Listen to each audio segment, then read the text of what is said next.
এমপিওভুক্ত মাদ্রাসা শিক্ষকগণ, আপনাদের জন্য সুখবর। অবশেষে বহুল কাঙ্ক্ষিত বৈশাখী ভাতার জন্য অর্থ মন্ত্রণালয় থেকে চেক হস্তান্তর করা হয়েছে ব্যাংকগুলোতে। এ উপলক্ষে মাদ্রাসা শিক্ষা অধিদপ্তর একটি সংবাদ বিজ্ঞপ্তি প্রকাশ করেছে।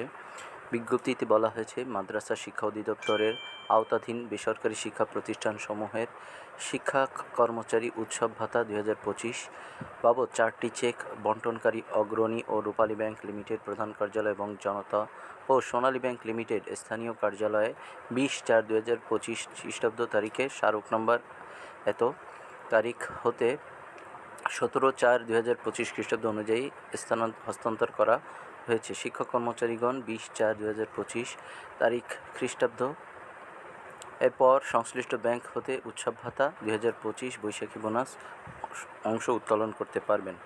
এই বিজ্ঞপ্তিতে স্বাক্ষর করেছেন ডক্টর কে.এম. শফিকুল ইসলাম, উপপরিচালক অর্থ, মাদ্রাসা শিক্ষা অধিদপ্তর। আশা করি সকলেই নির্দিষ্ট সময় পর এই বৈশাখী ভাতাটা পেয়ে যাবেন। ধন্যবাদ সকলকে।